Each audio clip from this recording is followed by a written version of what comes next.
Réinventons la mobilité de demain dans Smart City avec SEAT. La logistique urbaine, ce dernier kilomètre qui mobilise la supply chain, c'est le thème de notre débat avec Gilles Olichon. Bonjour. Bonjour. Vous êtes le directeur de Air Marine. On va parler de drones avec vous. Et puis avec nous en visioconférence, Nicolas Duvaux, le président de Carriole. C'est quoi les carrioles, Nicolas ? Bonjour, les carrioles, c'est des remorques électriques pour vélos qui permettent de remplacer des véhicules utilitaires sur le dernier kilomètre pour des applications de livraison en B2B essentiellement. Et on rentrera dans le détail évidemment avec vous. Peut-être quelques chiffres pour commencer, pour poser un peu les enjeux de ce défi. 10 millions, je l'ai dit à l'instant, de livraisons et d'enlèvements par jour. Ça représente ces livraisons, cette logistique urbaine, 20% du trafic urbain, 30% des émissions de gaz à effet de serre, 40% des émissions de particules fines, chiffres fournis par nos confrères des Échos. Cette tendance, elle doit s'accentuer dans les prochaines années, Gilles Olichon ? Alors oui, elle doit s'accentuer parce que ne serait-ce que le e-commerce se multiplie année après année et les voiries ne sont pas extensibles. Aujourd'hui, il est cherché d'autres solutions que de la voirie terrestre pour déplacer les objets, qu'ils viennent du e-commerce ou qu'ils soient des échanges entre en B2B, un prestataire et un fournisseur. Et on parlera des drones dans un instant avec vous. Peut-être la même question, Nicolas Duvaux, sur l'accroissement, enfin la continuation, on va dire, de cette tendance. L'année 2020, on a vu les volumes de commandes en ligne progresser. On parle d'un doublement d'ici 2025, c'est ça ? Exactement, il y a une tendance qui s'est très fortement accélérée avec malheureusement la crise sanitaire, mais c'est une tendance globale. On rentre sur une ère servicielle, on le voit très nettement, et aujourd'hui les commerçants, comme les particuliers en aire urbaine, veulent être livrés dans la journée, et les environnements urbains ne sont plus accessibles en 4 roues. Donc on voit une explosion de cette demande du e-commerce qui va vers une croissance qui va faire x2 exactement sur les 5 années. Nous, le x2 sur l'e-commerce, on l'a vécu en 2020 déjà. Donc on n'est pas à l'abri avec Amazon et les tendances actuelles d'avoir une croissance qui soit même un peu au-delà des prévisions.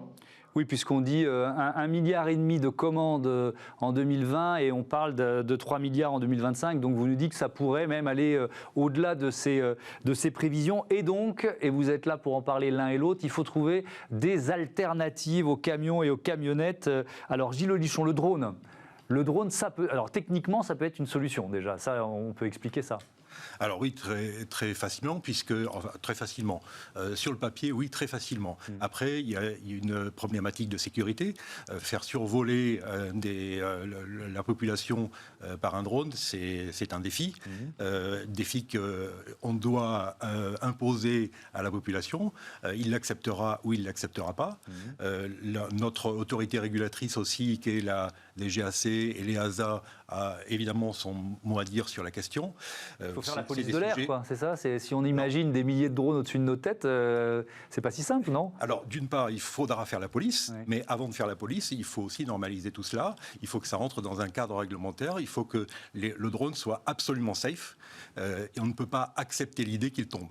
Où en est la loi aujourd'hui, d'ailleurs ? Alors, la loi est en train d'évoluer, mais aujourd'hui, elle ne le permet pas. Pas du tout en France ?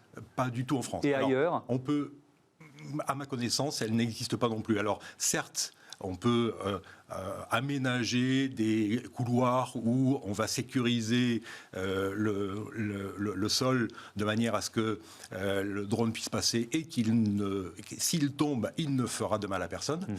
Mais ça n'est aujourd'hui que des tests qui, pour passer à une phase exploitable, il faut une régulation et puis il faut aussi que la population l'accepte. Oui, évidemment, il y aura un aspect psychologique à travailler. Nicolas Duvaux, votre solution, elle est terrestre, on revient sur le bon vieux plancher des vaches. Qu'est-ce que vous proposez pour remplacer les véhicules utilitaires ? Vous l'avez dit en quelques mots tout à l'heure, mais je voudrais qu'on rentre un peu dans le détail de la technologie. Elle s'appelle Captor, c'est ça votre technologie ?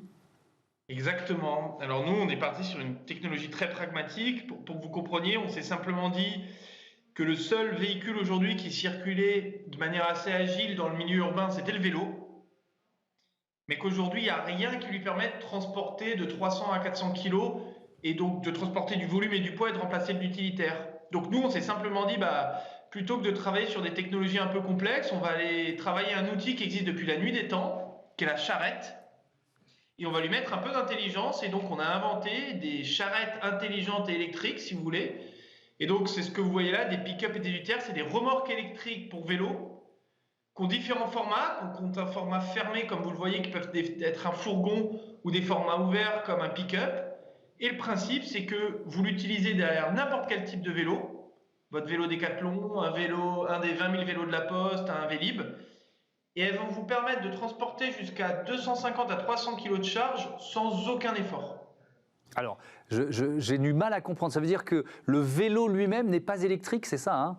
Le vélo n'a pas besoin d'être électrique. Notre carriole, via la technologie Captor, en fait, ressent en temps réel l'effort que fait le vélo sur l'axe qui est lié à la selle. Donc vous démarrez, la remorque le sent et elle va démarrer ses moteurs pour s'effacer, que vous ne la sentiez pas à vélo. Résultat des courses, vous avez l'impression de faire du vélo, mais vous êtes capable de livrer 11 bacs de livraison chez Monoprix et donc de faire le boulot que ferait un véhicule utilitaire. Donc en fait, c'est presque la remorque qui pousse le vélo, si je vous comprends bien. Exactement, vous avez tout compris. Ok. Et donc, qui sont vos clients? Parce que on parle d'avenir dans cette émission, mais là, voilà, c'est des solutions qui existent aujourd'hui et qui vont se développer. Qui sont vos clients aujourd'hui? Alors en fait, on a 3 lignes de clients. On a des clients qui vont travailler dans la grande distribution, la distribution de matériaux. Donc par exemple, tout simplement, Bricorama à Paris a des carrioles et permettent de livrer les particuliers qui vont acheter des équipements. Et ils vont leur permettre de faire une offre de livraison très peu chère parce qu'ils livrent rapidement en carriole. Donc Bricorama, Monsieur Bricolage. Chez les pros, la plateforme du bâtiment. La plateforme du bâtiment, c'est rigolo. Ils ont remplacé 100% de leur livraison en camion dans Paris par des livraisons en carriole aujourd'hui. Et d'autres clients très connus, Monoprix, si vous habitez à Paris, il y a quelques années, vous voyez des vannes Monoprix livrer les consommateurs. Aujourd'hui, Monoprix, ils ont remplacé 150 véhicules utilitaires par 150 carrioles dans Paris. C'est des grosses caisses bleues que vous devez voir derrière des vélos devant vos Monoprix. Et ils livrent directement les clients finaux. Puis après, on a d'autres types d'utilisateurs, Kiloutou, Loxam, qui vont livrer du petit matériel. Toutes les entreprises, finalement, qui peuvent avoir, via du service ou via des besoins internes, le besoin d'utiliser un véhicule utilitaire sur le dernier kilomètre. Alors justement, ce défi du dernier kilomètre, il y a aussi la question des infrastructures à mettre en place à l'entrée des villes, des entrepôts qui servent de plateforme logistique pour décharger les camions, accueillir les transporteurs du dernier kilomètre.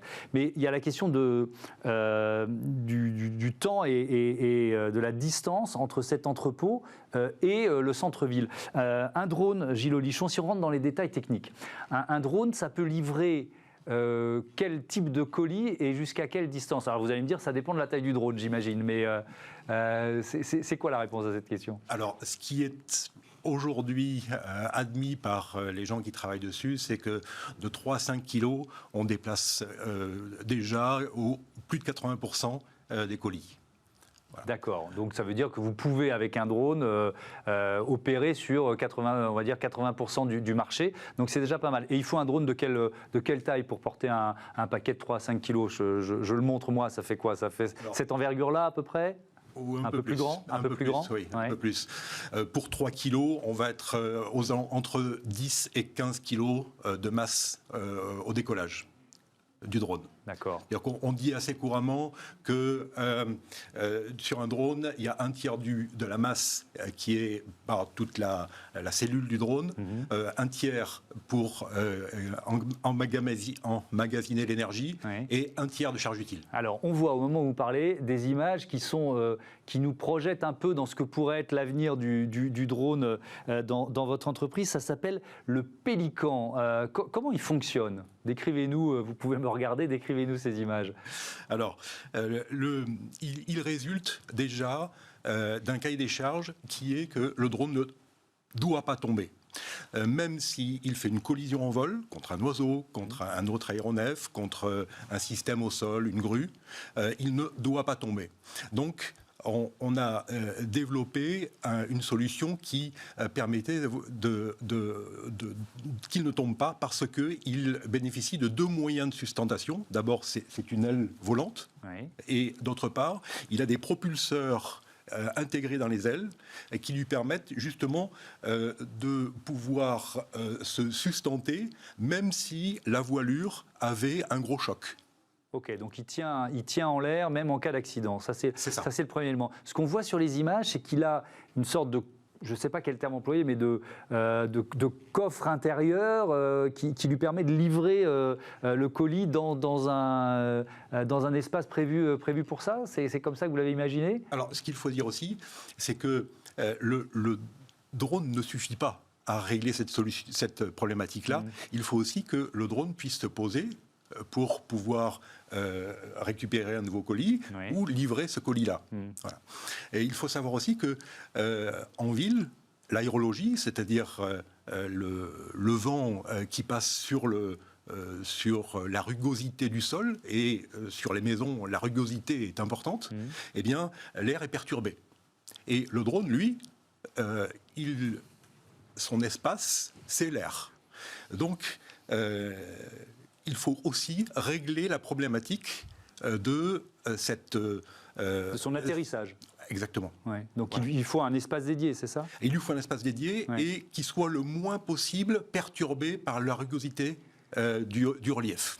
D'accord. Mais donc, alors moi, ce que je vois là sur ces images, on peut peut-être les revoir d'ailleurs, c'est que il peut pas. C'est un projet. Hein, on est dans l'image de synthèse, etc. C'est même pas un prototype qu'on voit, mais le colis, il a un seul format là. Ce que l'on voit. Vous voyez ce que je veux dire? Donc il ne peut pas s'adapter aux différents formats de colis. C'est un coffre. Et dans ce coffre-là, ouais.